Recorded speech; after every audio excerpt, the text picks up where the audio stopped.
Alright folks, we got a simple one here today, probably the easiest mission so far. There are almost no mandatory fights, although in order to get the required style points for SSS you do need to actually engage and not just skip over everything. We open with some scarecrows and chimera seeds on the starting path. They're barely worth mentioning. Stop the seeds meeting up with the scarecrows, then finish them off with whatever tactics you feel like. Basic enemy, basic stuff. I throw in a taunt before finishing the battle to build up a bit of extra devil trigger since it can be useful against the upcoming assaults. While this might look like a repeat of the last mission, the assaults are marginally harder due to the fact this fight starts with 3 spawned at once. But that's offset by the fact that there are no chimera seeds, so there's nothing else you have to watch out for. Separating them as quickly as possible and then controlling the camera so you can turn it into a series of one-on-ones is the easiest way of doing this. In groups they can be a decent threat, especially if they get a chance to do their ranged attacks, but by isolating them they're not much more threatening than a regular scarecrow, as long as you're making good use of charge shots and exceed.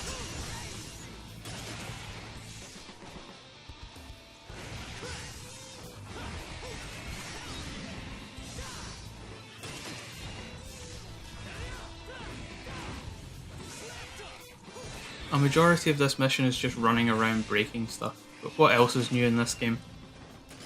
You have to backtrack all the way to where mission 7 started if you want to get the S for orbs without redoing an entire loop of the level by jumping off the bridge near the end. Very tedious.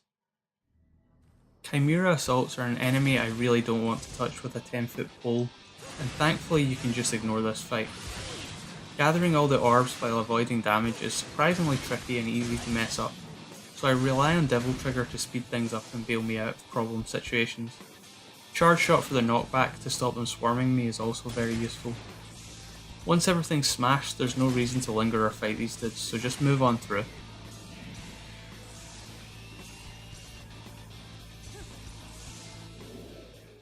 There's just a couple more assaults and scarecrows left to deal with before we get to the boss. These guys are easy as ever and go down to the same tactics as always, maybe with slightly more emphasis on playing slow and using level 3 charge shots since it's the safest method you have to engage enemies, and no one wants to run through this 5 minutes of smashing breakables again.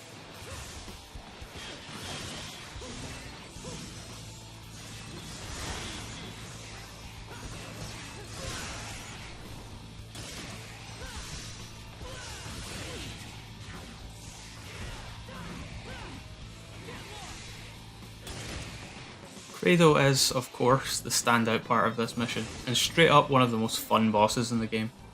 But I'll confess that I won't be doing anything cool or flashy here. I'm looking to demolish this guy as soon as possible. I want to buster him at every possible opportunity. Wearing his shield down and breaking it before his second phase activates effectively means I've won, since from that point onwards he can't do anything to stop me finishing him. Anytime I dodge an attack, one regular hit into Buster is all that's needed. You can go for 2 or 3 instead, but it can be a little inconsistent at times, so I just opt to play it safe no matter what. The damage from the extra hits doesn't make any difference to the strategy, and getting the Buster in is the most important part, so I don't want to mess around. After landing a Buster, hitting his shield one more time makes him retaliate with another attack, which can be easily avoided and punished in the same way, giving me another Buster and letting me set up this soft loop of sorts, if you can call it that. Grabbing his spear and throwing it back at him is probably the riskiest part of the fight, and not something you need to do, but it looks and feels so good that I can't resist. I mean, just look at it. It's freaking cool. The more distance you have from him, the more time you have to react to it, so if you see him teleport off to the side of the arena, pushing some distance between the two of you is a good bet. Once the shield is smashed, you get 2 big openings. You can do a small combo beforehand, but you need to land a Buster here to set up the end of the fight properly. It does tons of damage and easily knocks him low enough that he wants to transition to phase 2, which he'll do, but only after going through a recovery animation. Throw in a quick attack after the Buster finishes and he'll remember he's supposed to be staggered to switch phases. He stays down on his knees for what feels like an eternity, more than enough time to charge a showdown and finish him off before he even gets a chance to move. That was Credo and Mission 8. Thanks for watching. Catch you later, my dudes.